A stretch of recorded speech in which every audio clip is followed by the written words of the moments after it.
Bismillahirrahmanirrahim. Assalamu alaikum. Salaar Khan here, and continuing the topic of the fundamental time periods, in which today we see the effect of amplitude transformation on the fundamental time period of a function. Fine. So now again, we have seen the video of amplitude transformation, and watching this video you already know what amplitude transformation is. So basically we saw three cases in the amplitude transformation: was shifting, scaling and reversal, the same as that for time. So over here also we see it number wise. So let's say the first that we see is again amplitude shifting.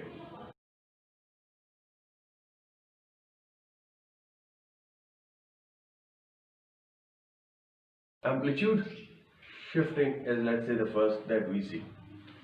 Well, let me tell you that none of the amplitude transformation has any effect on the fundamental time period, okay?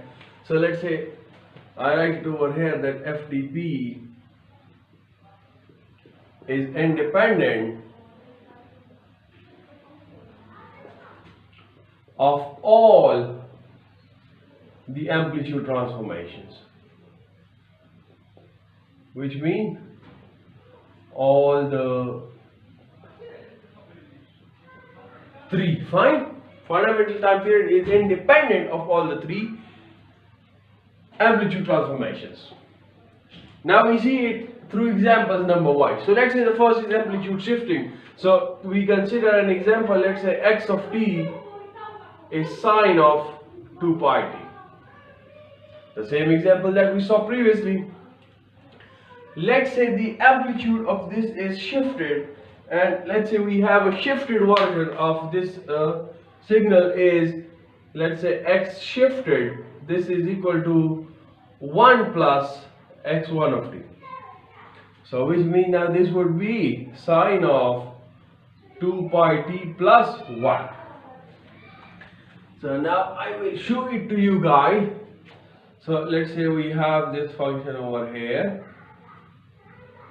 Let's say this is the time axis. So if the wait, I need to draw it a little down, okay?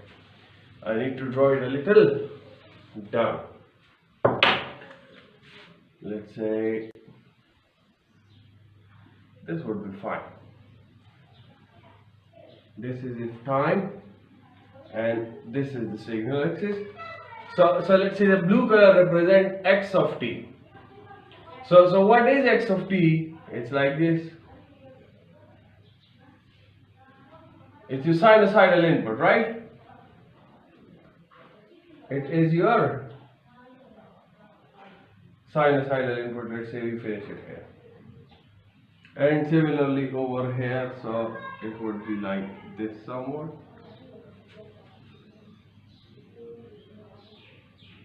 So this is your original sinusoidal signal, right? Now you shift it a 1 unit upwards.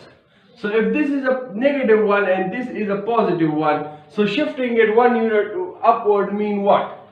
That it would start at 0 and end at 2. You know the transformations, right? What does a plus 1 mean? So let's say if I denote this signal x shifted by this red color, if x shifted is this one, so it would be like this. It would be like what? 0 was the origin, now 1 would be the origin. Right? Yes. It would be like this.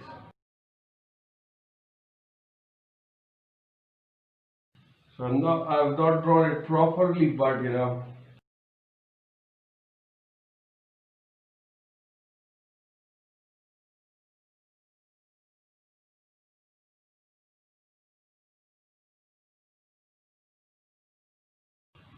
I hope this is fine, right?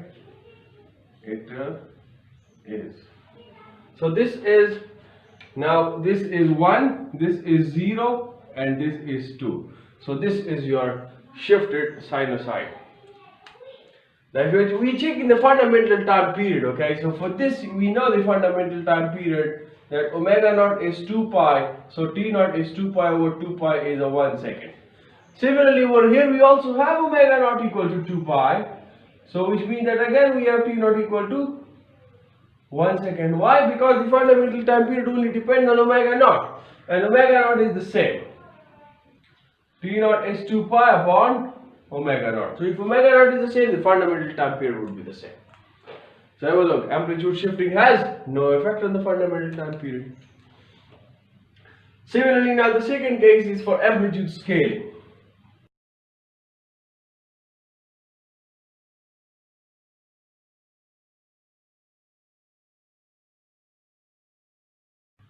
So amplitude scaling again does not have any effect.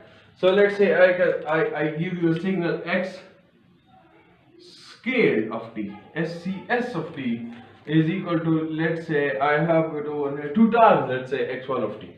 So if it is 2 times x1 of t, so this means 2 times sine of 2 pi t.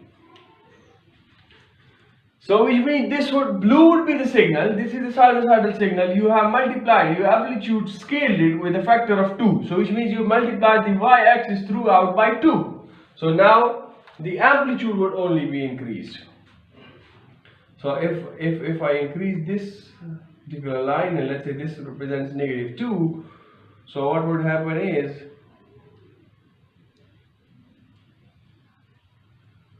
somewhat this would be the graph, this green color.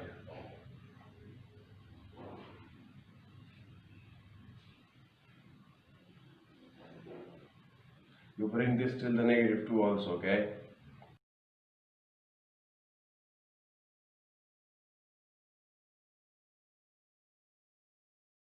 So you know how to draw these proper graphs. So now this represents the x scaled of t, the green color. The red color represents x shifted of t. So now have a look for x scaled of t. Again we have omega naught, the same value, 2 pi. Again we have omega naught equal to 2 pi. So which means again t naught is equal to 1 second, because t naught only depends on omega naught. Fine? Now the last case is of amplitude reversal. Amplitude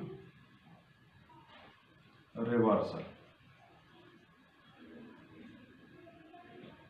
So again, let's say we have x reversed of t is equal to x1 of negative times x1 of t, right? So which means it would be negative times sine of 2 pi t. So well, again omega naught is the same, so we'll have the same time period. Have a look. Omega naught is again 2 pi. So which means t naught would be again 1 second. Now this negative sign would do what? It would just take the mirror image of the signal about the x-axis, right? So let's say I draw it over here, and let's say I remove this part. So let's say this is your x of t, which is a sinusoid. It's like this, fine. So what would be this x reversed of t, and let's say I would mention it with the black color, x reversed of t. So x reversed, amplitude reversed, it would be like this.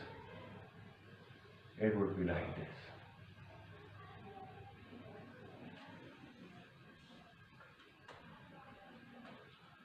And did I draw it properly? Yes, I did. So this black color is representing your x reversed of t, and have a look again, so that it's repeating at the same point where x of t repeats, and which means it has the fundamental time period the same. Amplitude transformations has no effect. If it is amplitude shifting, if it's amplitude scaling, if it's amplitude reversal, we don't have any effect, and we saw it through sinusoidal wave. That's all about today. That's all about the periodic and aperiodic signals. See you in the next lecture very soon. Well, I don't know what is the topic. Till then, take care of yourselves and everyone around you. Goodbye.